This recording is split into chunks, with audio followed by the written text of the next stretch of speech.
Boa tarde a todos, sejam bem-vindos a mais uma sessão de pós-literária, desta vez sobre o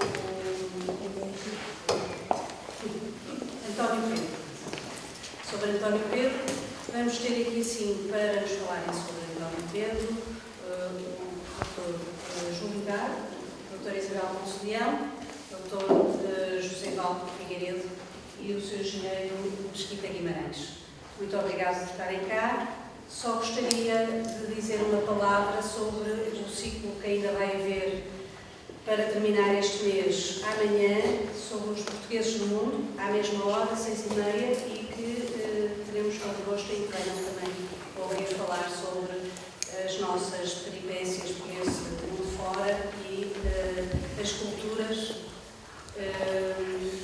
portuguesas que deixamos pelos vários continentes. A próxima vez será a África.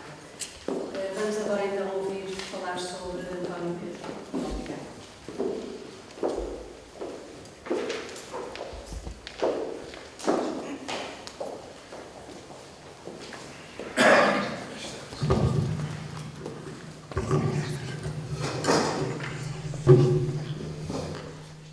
Muito boa tarde.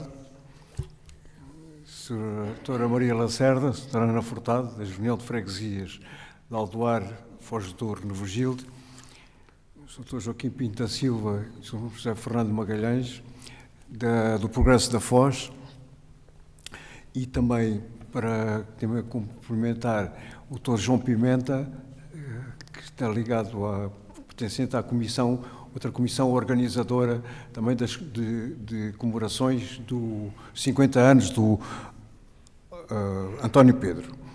Está aqui presente, aproveito para saudar, peço licença para saudar, está aqui uma pessoa, que é a doutora Manuela Costa, a quem se deve, no fundo, nós estamos aqui hoje na Foz, na medida em que foi ela que um dia me diz: ó Zé, olha que o António Pedro teve casa aqui na Foz.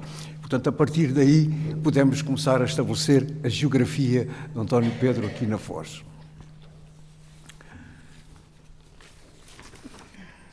A foz de um rio, como poderão ler no texto que foi distribuído, a foz de um rio não é o fim do curso da água que o percorre ou da vida que simboliza.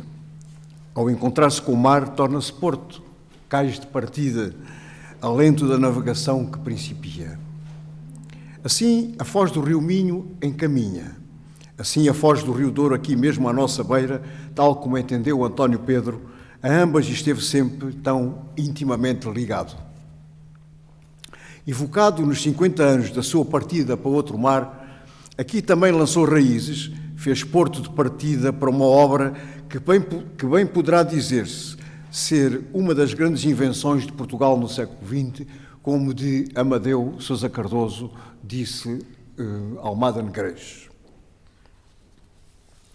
A nossa viagem com António Pedro será na companhia de Júlio Gago, medalha de ouro da cidade do Porto, figura maior do teatro português, militante incontornável do Teatro Experimental do Porto, guardião da sua memória e da nossa própria memória. Será também com Isabel Ponce de Leão, generosa sabedora de todos os rios que nos levam à foz da literatura, aqui presente desde sempre a ensinar-nos e a acompanhar-nos. E também com Francisco Mesquita Guimarães, portógrafo insigne, companheiro de todas as lides que têm envolvido esta foz literária desde a primeira hora. Aí vamos nós, para também ficar a saber dos caminhos que ainda teremos que andar. Muito obrigado.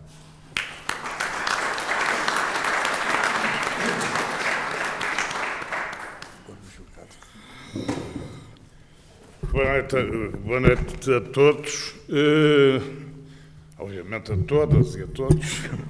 Para começar, vou abordar uma das temáticas mais complexas de toda a estrutura do António Pedro. Ou seja, passa a publicidade, eu estou a preparar precisamente um ensaio de análise à obra completa do António Pedro, que espero tê-lo pronto até ao final do ano, para publicação no início do próximo.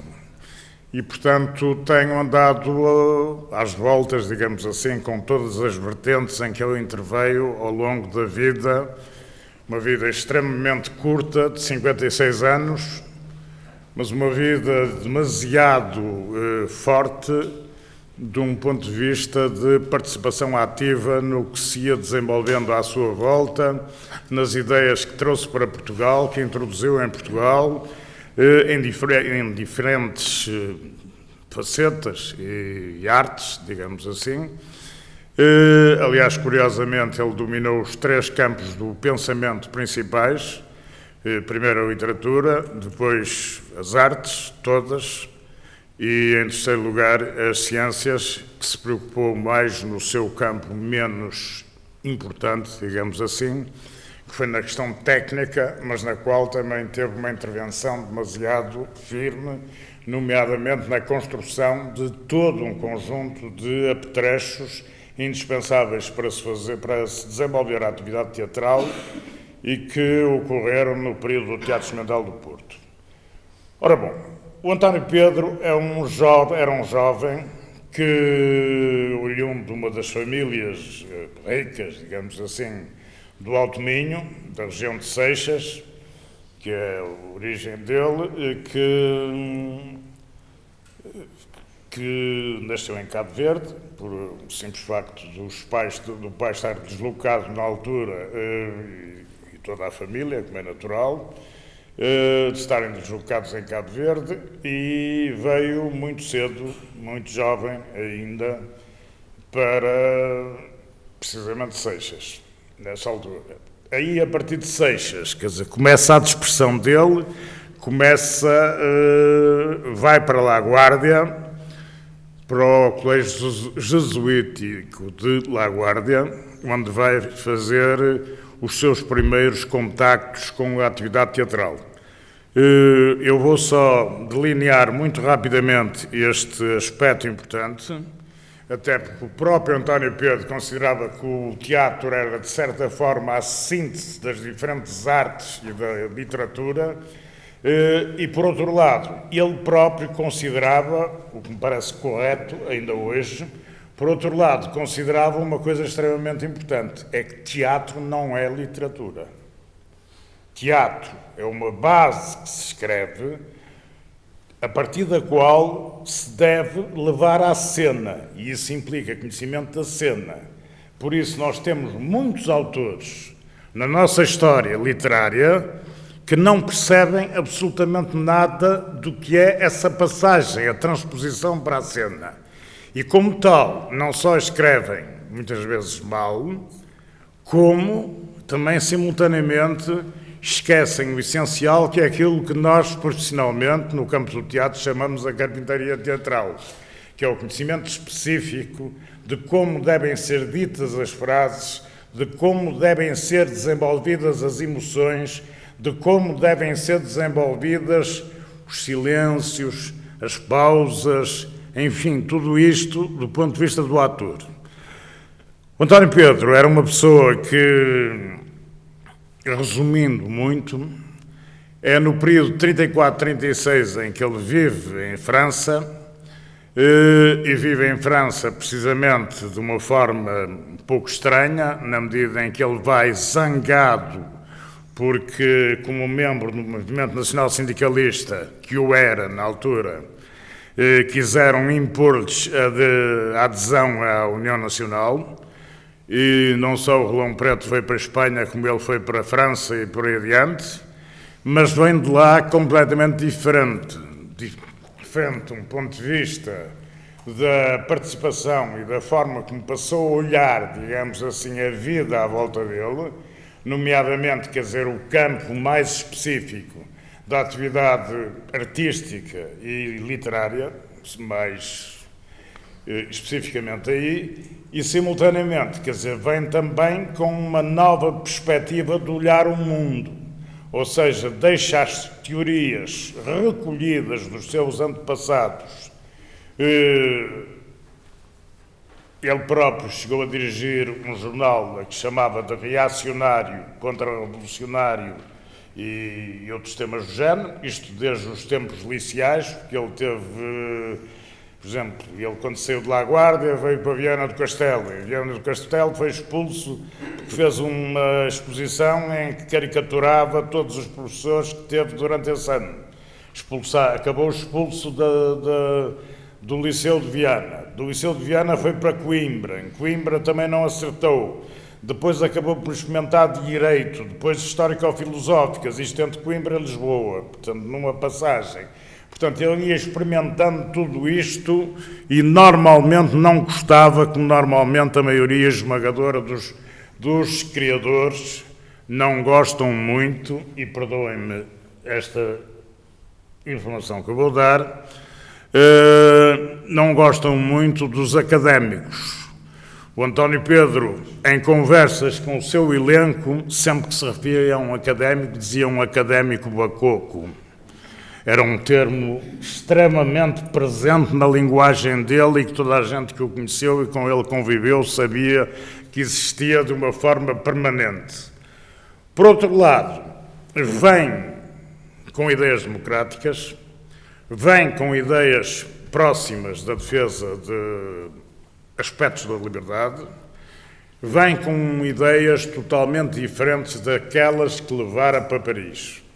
E vem simultaneamente, quer dizer, com um conhecimento muito mais específico da atividade teatral. Por isso, em 1937, no Salão Alhambra, que mais tarde veio a ser destruído e transformado no Teatro ABC, que é aquele da entrada do Parque Meyer, que parece-me que há um projeto agora da Câmara de Lisboa de o recuperar, mas não sei para quando. Com o Capitólio andamos nisto há 5 ou 6 anos e, portanto, parece que só agora é que está a ser terminado. Vamos lá ver. Apresenta um projeto de um teatro diferente, como ele chamava, em que prevê, inclusive, as peças que iriam ser feitas nos primeiros anos e tudo isso. A seguir, dedica-se mais a outro tipo de atividades, nomeadamente à pintura, ao jornalismo. Acompanha, por exemplo, o presidente Carmona na viagem à África, que englobou também a África do Sul, além de Angola e Moçambique. Introduz o surrealismo em Portugal, primeiro como dimensionismo, e aqui há que levantar um problema muito aborrecido, que infelizmente em Portugal muitos dos ensaístas que se têm debruçado sobre o assunto têm pegado mal nele, na medida em que o dimensionismo foi o André Breton que pediu ao Charles Siriato, membro do grupo surrealista, perante a tentativa de saída do grupo surrealista de Paris, de vários dos seus membros, porque não gostaram de que o Breton, que o Éluard, que o Aragon e outros aderissem ao Partido Comunista Francês, ainda nos anos 20. E, por outro lado, chega a Paris o Kandinsky, uma pessoa que interessava muito ao António Pedro e que desejava essa aproximação que fosse mais efetiva. Então, é feito primeiro o manifesto planiste, digamos assim, a seguir o manifesto do dimensionismo, de forma a enquadrar precisamente esse tipo de gente. Por um lado, os dispersos, digamos, os que eram membros do grupo e se afastavam por não estarem totalmente dentro do assunto, e em segundo lugar, quer dizer, para captar o Kandinsky, que era um dos pontos mais importantes. Este manifesto vai ser assinado por um único português, ou de língua portuguesa, que foi o António Pedro, e que depois, mais tarde, o traduziu para português e o publicou. Entretanto, em Lisboa, nos anos 40, já após ele cobrir a Segunda Guerra Mundial como repórter e simultaneamente como jornalista, com as suas crónicas de segunda-feira, e não só com isso, como simultaneamente participando nas sessões de rádio e teatro da BBC, isto tudo ao serviço da BBC, que funcionava nos subterrâneos na época. Portanto, há uma grande mutação da forma como ele passa a intervir na sociedade de então. Após isso, regressa a Portugal e a paixão do teatro regressa também. Portanto, pega nos companheiros do Pátio da Alegria, consegue, de um grupo de amadores, fazer uma companhia profissional, deixou-os como profissionais, infelizmente acabariam logo a seguir, muito pouco depois do António Pedro os abandonar. Avança para o Teatro do Salitre, avança para o Teatro Apolo, avança para o Teatro do Ginásio, todos eles ou destruídos ou em vias de recuperação, que é o caso do Ginásio, que também, segundo diz a Câmara de Lisboa, estará muito em breve de novo a funcionar, porque é o único que realmente não foi totalmente destruído, mas escreve uma sequência de 12 artigos no Diário de Lisboa sobre a situação do teatro em Portugal, em que coloca questões, quer dizer, de uma pertinência absoluta para a época, contra várias questões que estavam na ordem do dia, nomeadamente o vedatismo, as divas, os divos, passa a expressão, toda essa gente que transformavam e faziam do teatro algo que não era o que estaria na sua essência, sobretudo quando a encenação surgia. Por outro lado, combate tudo isto, mas acaba a dirigir a Companhia do Alves da Cunha, ou seja, um ator profissional, vedeta, com a esposa ao lado, com todo esse processo, a não fugir ao, digamos, ao que estava a ser feito e que ele contestava. Na sequência desta atitude, o Pedro acaba por se zangar, porque tinha também um outro problema, que era a censura, que lhe cortava quase tudo que ele pretendia levar à cena. O último espetáculo que ele apresentou, os últimos espetáculos que ele apresentou foram todos de autores menores portugueses, Carlos Selvagem, o Pressler, enfim, Ramada Curto, gente que ele próprio não considerava digna de uma presença, quer dizer, forte para o teatro português, e vai zangado para Moledo, na qual, primeiro em Viana do Castelo, depois na própria casa dele de Moledo, constrói um local, digamos assim, para poder experimentar uma nova arte que ele até então não tinha experimentado, a cerâmica. E começa a dedicar-se à cerâmica e, simultaneamente, à criação de chinchilas. Ora bom, aí armou uma barracada e já agora deixem-me contar uma pequena anedota. É que comprou 100 exemplares de chinchilas. Só se esqueceu, é que eram todas machos. E ele não sabia distinguir e aquilo ao fim de um ano não se reproduzia, não havia solução possível e acabou por ser algo, digamos, que ele abandonou mesmo à força, porque não tinha grandes hipóteses. Entretanto, no Porto começaram a esboçar nos anos 50, nomeadamente Manuel Breda Simões, que mais tarde viria a ser responsável da Fundação Caldas de Gulbenkian pela área da psicologia, da psicopedagogia e outras afluentes, digamos assim, passa a expressão, e que convoca um grupo de professores da Escola Oliveira Martins, eram ainda jovens nessa altura e professores do ensino técnico, neste caso, e fazem precisamente essa unidade de criarem uma nova escola para, digamos, terem uma intervenção mais ativa em toda a sociedade, quer dizer, sobretudo num ponto de vista de mexer com ela, digamos assim. Na sequência deste processo todo, o Pedro, como disse, e agora para resumir, porque obviamente eu acho que o meu tempo já está a começar a passar um bocado, vai para o Alto Minho. Aqui avançam precisamente com o Círculo de Cultura Teatral. O próprio Breda Simões é que chama isto à associação e prevê nos seus artigos que deveria ter um grupo de teatro experimental. Esse grupo não atava nem desatava. As pessoas que o tentavam dirigir eram pessoas, de uma maneira geral, eivadas de uma grande nabice, passa a expressão que eu estou a usar agora, ou seja, não percebiam nada de teatro. E que foram, sobretudo, o Egito Gonçalves, o João Arnaldo Maia, mas que não percebiam nada de teatro. Tal como o único que percebia alguma coisa era o Oteio de Perry, mas percebia a amador. Dirigiu amadores, a própria mulher, a Laura Perry, foi também atriz amadora, mas não conseguia distinguir o que era isso que tanto se falava pela Europa fora, chamado teatro experimental. Obviamente o António Pedro virá mais tarde a dizer que considera teatro experimental uma expressão pleonástica, precisamente porque repete algo que já se subentende. Se é teatro, é experimental sempre, portanto acaba por ser algo de, como é que é dizer, de repetitivo, passa a expressão, da própria visão que se tem sobre o mundo. No TEP, ele vai arrancar com aquilo que eu considero normalmente a única revolução estética do teatro português.